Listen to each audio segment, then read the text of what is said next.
A ver, ¿cómo es posible que un contrato naval de 92 millones de dólares, uno que era clave para proteger a toda una nación, termine colapsando en medio de acusaciones de estafa?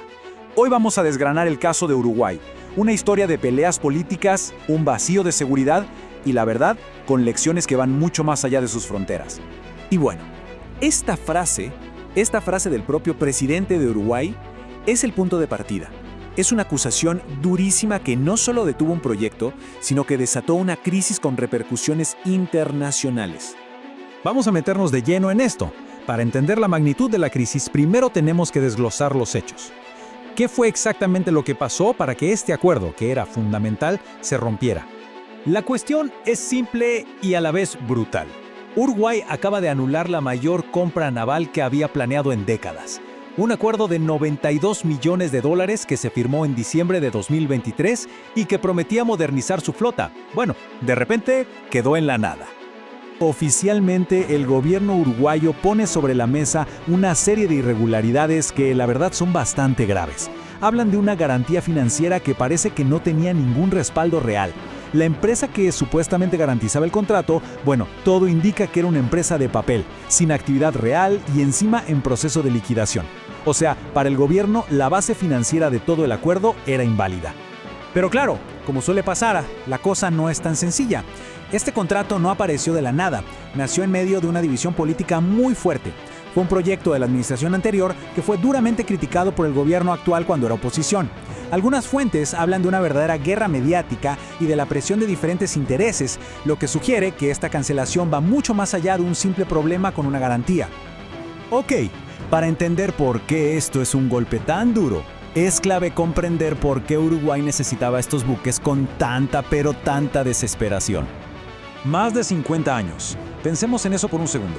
Estos patrulleros oceánicos habrían sido los primeros buques nuevos, construidos desde cero para la Armada Uruguaya en más de medio siglo. Su flota actual está al límite, y la modernización no es un lujo, es una emergencia. Y la misión es crítica, ¿eh? Estamos hablando de proteger la soberanía y los recursos económicos del país en su enorme zona económica exclusiva. La lucha contra la pesca ilegal, que literalmente roba millones de dólares, y el narcotráfico, que usa esas aguas como ruta, dependía de la llegada de estas naves.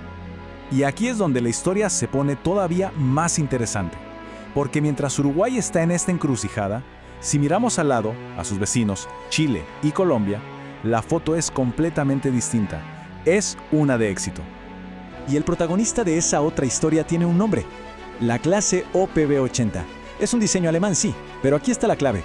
No lo importaron terminado. Chile y Colombia compraron la licencia y lo adaptaron para construirlo en sus propios astilleros. Y se convirtió en el estándar de la región.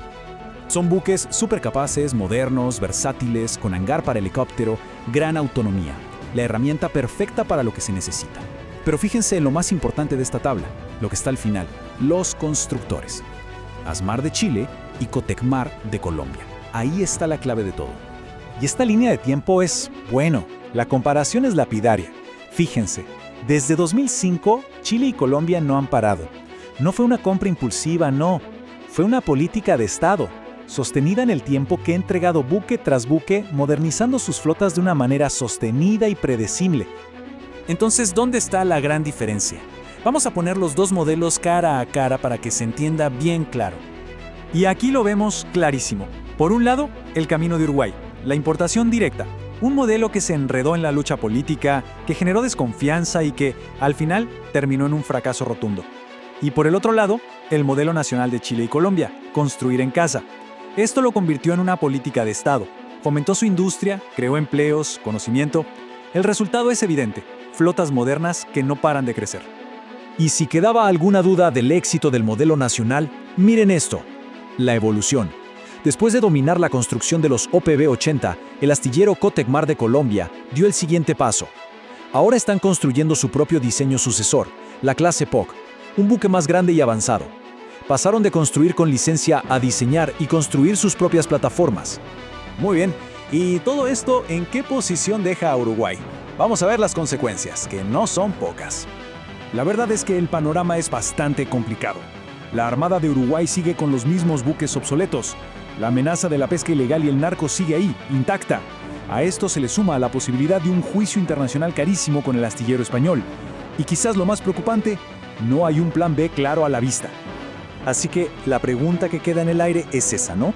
La cancelación del contrato no es el final de la historia, sino el comienzo de un desafío aún mayor para Uruguay. Encontrar una solución que sea viable y duradera para proteger sus aguas. Un desafío que, como ya vimos, sus vecinos encontraron la forma de superar. La situación de Uruguay es un ejemplo clarísimo de cómo las decisiones políticas pueden impactar directamente en la seguridad y el desarrollo de un país. Y la pregunta sobre su futuro marítimo, sigue abierta. Gracias por acompañarnos en este análisis. Si les pareció útil o interesante, consideren suscribirse al canal Artículos y Publicaciones y darle me gusta al video, que nos ayuda un montón. Y de paso les recuerdo que también pueden encontrarnos como podcast Artículos y Publicaciones en Spotify. Hasta la próxima.